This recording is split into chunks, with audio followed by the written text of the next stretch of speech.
regular session of the United Nations General Assembly on behalf of the Central African Republic. I would like to warmly congratulate His Excellency Abdullah Shahid on his brilliant election to the presidency of this eminent assembly, and wish him every success in the discharge of this noble mission. Your brilliant election to the presidency of this session is a well-deserved tribute to your qualities and an honor that speaks to the quality of your services and to the quality of your country, the Republic of the Maldives. And here I must also hail President Volkan Bozkir on the excellent work he accomplished under exceptional circumstances during the 75th session which just ended.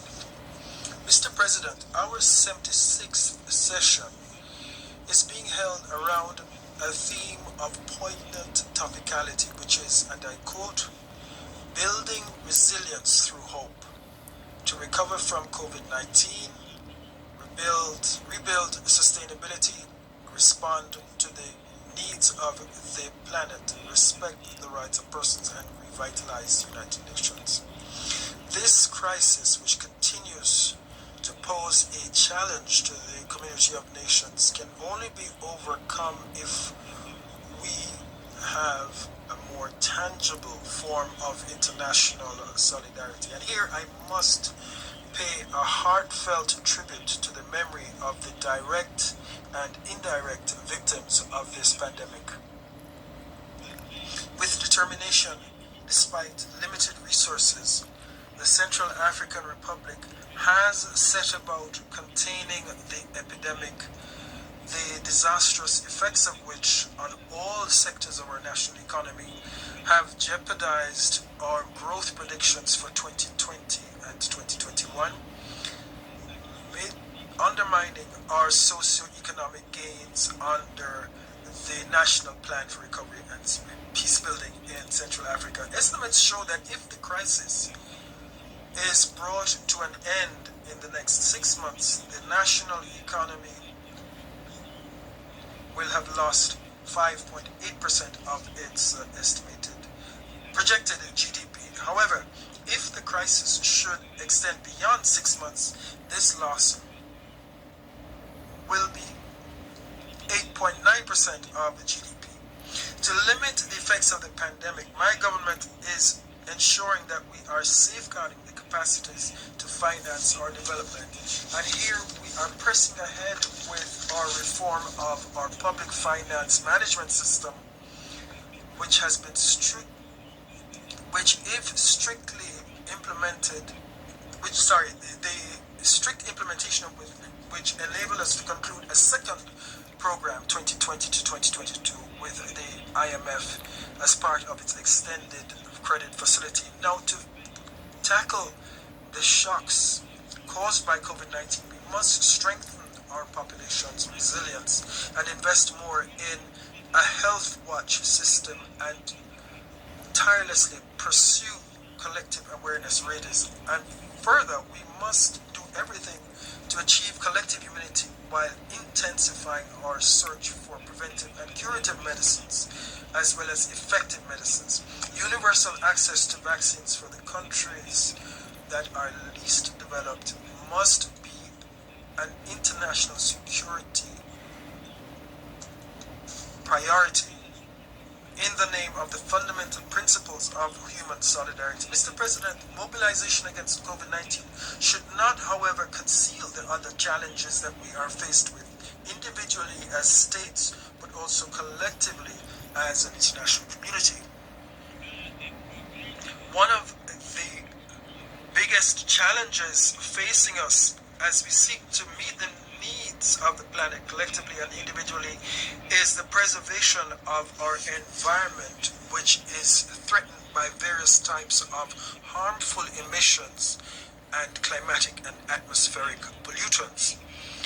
It is now clear that human activity is the main cause of climate change. We consume more than what nature can offer us in the course of 1 year because of our increasingly divergent interests.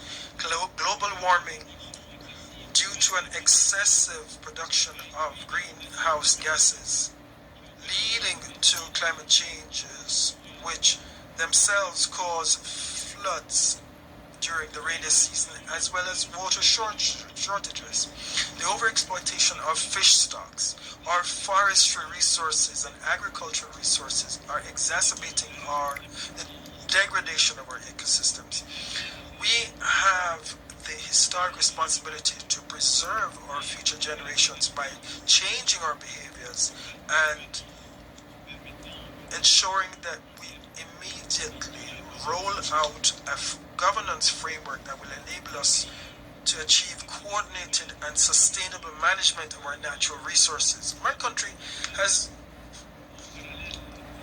contributed modestly by coming up with a national sustainable development strategy in parallel with its definition under the CAR Vision 2050, which is part and parcel of its environmental policy letter based on investment in education and establishing equitable environmental justice. Mr. President, these last 75 years allowed our organization to make creditable progress thanks to the intelligent pooling our efforts, and faced with new challenges, sweeping reforms of our organs are essential for the United Nations to remain the forum par excellence for multilateralism. And to attain these reforms, one major step remains that of redressing the historic inequality which has deprived and continues to deprive the African continent of a permanent seat on the Security Council.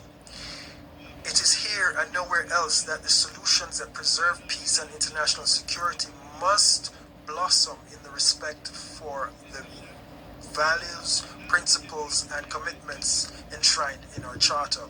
This Charter, whose soul is the respect for human rights and which resonates strongly with my country, is enshrined in the preamble of our Constitution under the principle known as Zo Kwe Zo, which in our Sango language is an affirmation of the sacred nature of human beings.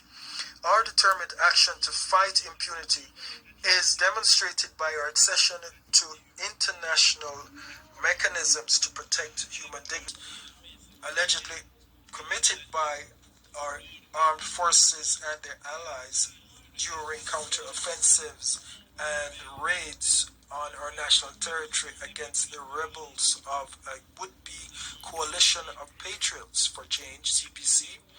We decided immediately to shed all light possible by setting up on the 4th of May 2021 a special National Commission of Inquiry tasked with shedding light on the alleged serious crimes, human rights and international human right violations, international humanitarian law violations which have been set out in our initial feedback submitted to MINUSCA. Furthermore, operationalization of the Truth, Justice, Reparation and Reconciliation Commission is a major contribution to the success of the peace process, national reconciliation, and is complementary to our efforts to tackle impunity. My government is committed to preserving constitutional order, our commitment to democracy and building peace and stability, disarmament, demobilization and reintegration, reform under our security sector reform, and initiatives to enable the massive return of refugees and IDPs, acceleration of implementation of our post-conflict development plan, are all efforts underway in CAR, and we are now preparing for local elections. The last